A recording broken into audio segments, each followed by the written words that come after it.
স্নেহ জাতীয় পদার্থের কাজ কি? চারটি অপশন দেখতে পাচ্ছেন। স্নেহ জাতীয় পদার্থের কাজ ত্বকের মসৃণতা এবং সজীবতা বজায় রাখে এবং চর্মরোগ প্রতিরোধ করে। কোন জাতীয় খাদ্য পাকস্থলীতে অনেকক্ষণ থাকে? লিপিড বা স্নেহ জাতীয় পদার্থ পাকস্থলীতে অনেকক্ষণ থাকে। সর্বাধিক স্নেহ জাতীয় খাদ্য কোনটি? চারটি অপশন দেখতে পাচ্ছেন। দুধে সবচেয়ে বেশি লিপিড বা স্নেহ জাতীয় উপাদান থাকে। স্নেহ পদার্থ নিম্নের কোনটিতে দ্রবণীয়? চারটি অপশন দেখতে পাচ্ছেন। লিপিড বা স্নেহ জাতীয় পদার্থ তেলে দ্রবণীয়। 1 গ্রাম ফ্যাট হতে যে পরিমাণ শক্তি পাওয়া যায়? 9 ক্যালোরি শক্তি পাওয়া যায়। কোনটি রক্তের স্নেহের বাহক হিসেবে কাজ করে? কোলেস্টেরল রক্তে স্নেহের বাহক হিসেবে কাজ করে। নিম্নের কোন খাবার থেকে সবচেয়ে বেশি ক্যালোরি পাওয়া যায়? স্নেহ জাতীয় পদার্থ থেকে সবচেয়ে বেশি ক্যালোরি পাওয়া যায়। কোলেস্টেরল এক ধরনের চর্বি। কোনটি লিপিডের বৈশিষ্ট্য নয়? লিপিড মানে হচ্ছে স্নেহ জাতীয় পদার্থ, আর কোনটি স্নেহ জাতীয় পদার্থের বৈশিষ্ট্য নয়? দেখেন এই প্রশ্নটিতে ভুল আছে। বিশুদ্ধ লিপিড স্বাদহীন, বর্ণহীন, গন্ধহীন। এরা পানিতে অদ্রবণীয় কিন্তু জৈব দ্রাবকে দ্রবণীয়। অ্যান্সারটি সবগুলোই হবে।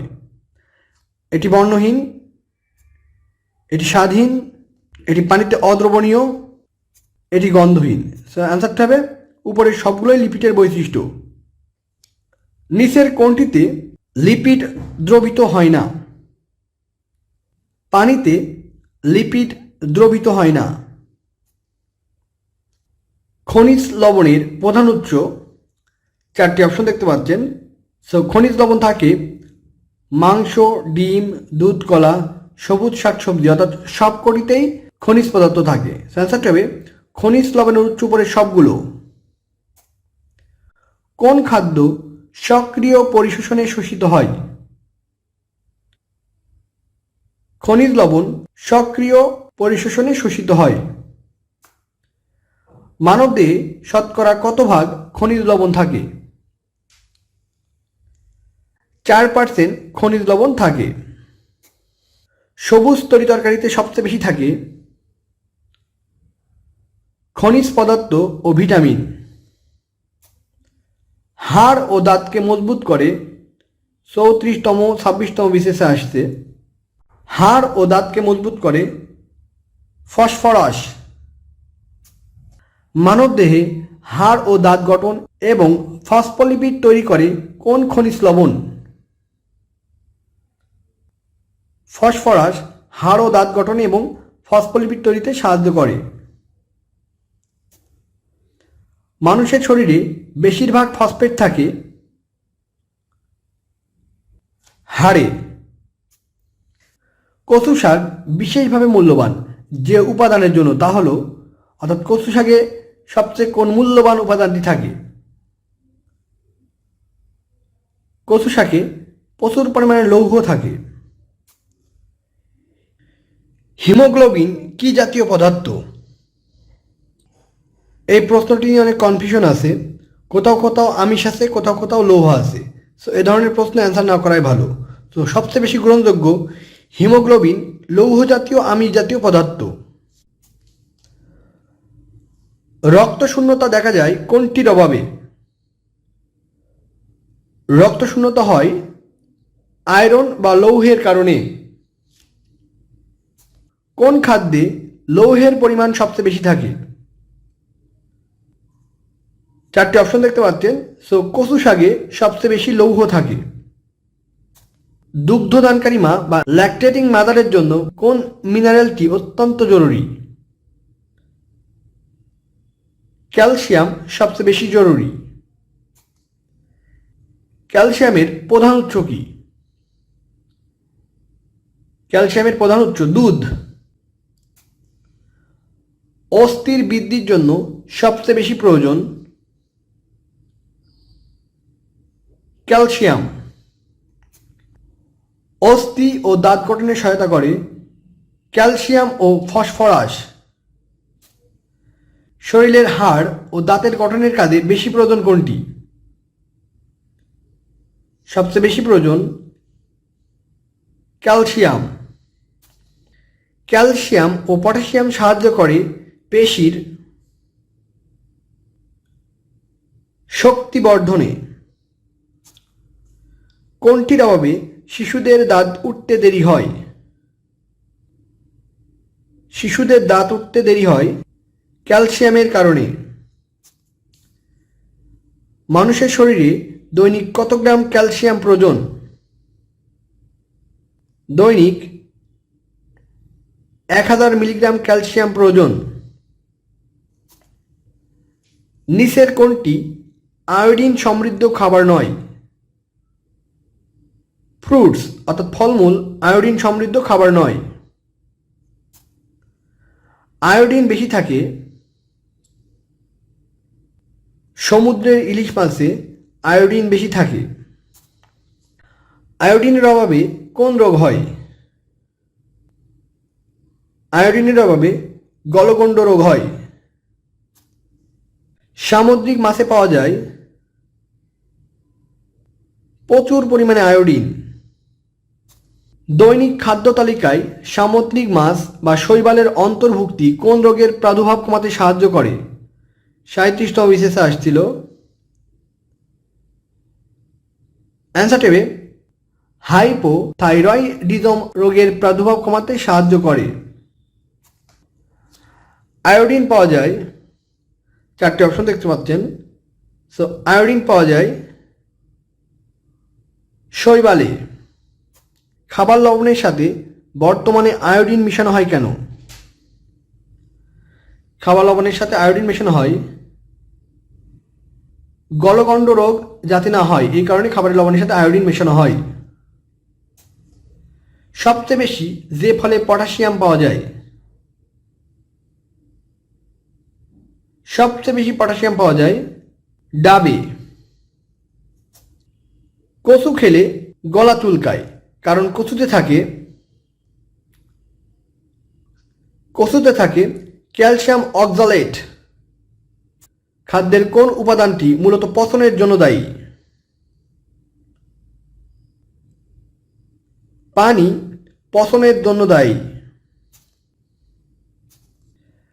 মানবদেহে পানির পরিমাণ শতকরা কত ভাগ? মানবদেহে পানির পরিমাণ শতকরা 60 থেকে 70 ভাগ। আমাদের দেহকোষের প্রায় শতকরা কত অংশ পানি? শতকরা 80% পানি। মানবদেহে প্রতিদিন কতটুকু পানির প্রয়োজন? 3 লিটার পানির প্রয়োজন। দুধের রং সাদা হয় কেন? দুধের রং সাদা হয় প্রোটিনের জন্য। মিল্ক কন্টেইন অর্থাৎ দুধে কি থাকে? দুধে ল্যাকটিক অ্যাসিড থাকে। প্রোটিন তৈরি হয় 43 ও 41তম বিশেষে আসছে। সো প্রোটিন তৈরি হয় অ্যামিনো অ্যাসিড দিয়ে। আমিষ পরিপাক হয়ে কি হয়? আমিষ পরিপাক হয়ে অ্যামাইনো অ্যাসিডে পরিণত হয়। পূর্ণবয়স্ক ব্যক্তির শরীরে অ্যামাইনো অ্যাসিডের সংখ্যা কতটি? 20টি। মানবদেহে অত্যাবশ্যকীয় অ্যামাইনো অ্যাসিড কয়টি? 8টি। মানুষের অত্যাবশ্যকীয় অ্যামাইনো অ্যাসিড কোনটি? 4টে অপশন দেখতে পাচ্ছেন। সো মানবদেহে অত্যাবশ্যকীয় অ্যামাইনো অ্যাসিড হচ্ছে ফিনাইল অ্যালানিন। অত্যাবশ্যকীয় অ্যামাইনো অ্যাসিড কোনটি? 46তম বিশেষে আসছে। সো অত্যাবশ্যকীয় অ্যামাইনো অ্যাসিড হচ্ছে ভ্যালিন। খাদ্যর কোন উপাদান রক্তে হিমোগ্লোবিন তৈরিতে সাহায্য করে? আমিষ হিমোগ্লোবিন তৈরিতে সাহায্য করে। সিমের বিচি কোন ধরনের খাদ্য? সিমের বিচি আমিষ জাতীয় খাদ্য। নিচের একটি ছাড়া বাকি সবকটি এসেনশিয়াল অ্যামিনো অ্যাসিড, অর্থাৎ নিচের কোনটি অত্যাবশ্যকীয় অ্যামিনো অ্যাসিড নয়? অ্যান্সারটা হবে লাইলোনেলিক অ্যাসিড অত্যাবশ্যকীয় অ্যামিনো অ্যাসিড নয়। আমিষ জাতীয় খাদ্য কোনটি? চারটি অপশন দেখতে পাচ্ছেন। সো মাংস আমিষ জাতীয় খাদ্য। আমিষের সহজলভ্য উৎস কোনটি? আমিষের সহজলভ্য উৎস হচ্ছে সামুদ্রিক মাছ। রক্তে কোলেস্টেরল বেড়ে গেলে কোনটি খাওয়া উচিত নয়? খাসির মাংস খাওয়া উচিত নয়। প্রোটিনের অ্যামাইনো অ্যাসিডগুলো একে অপরের সাথে কোন বন্ধনে যুক্ত হয়? অ্যামাইনো অ্যাসিডগুলো যুক্ত হয় পেপটাইড বন্ধনের মাধ্যমে।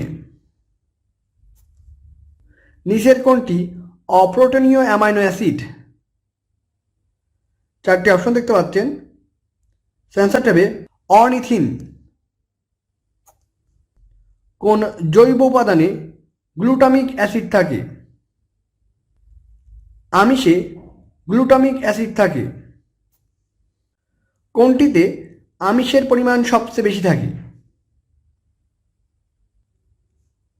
চারটি অপশনের ভিতর সবচেয়ে বেশি আমিষ থাকে শুটকি মাছে।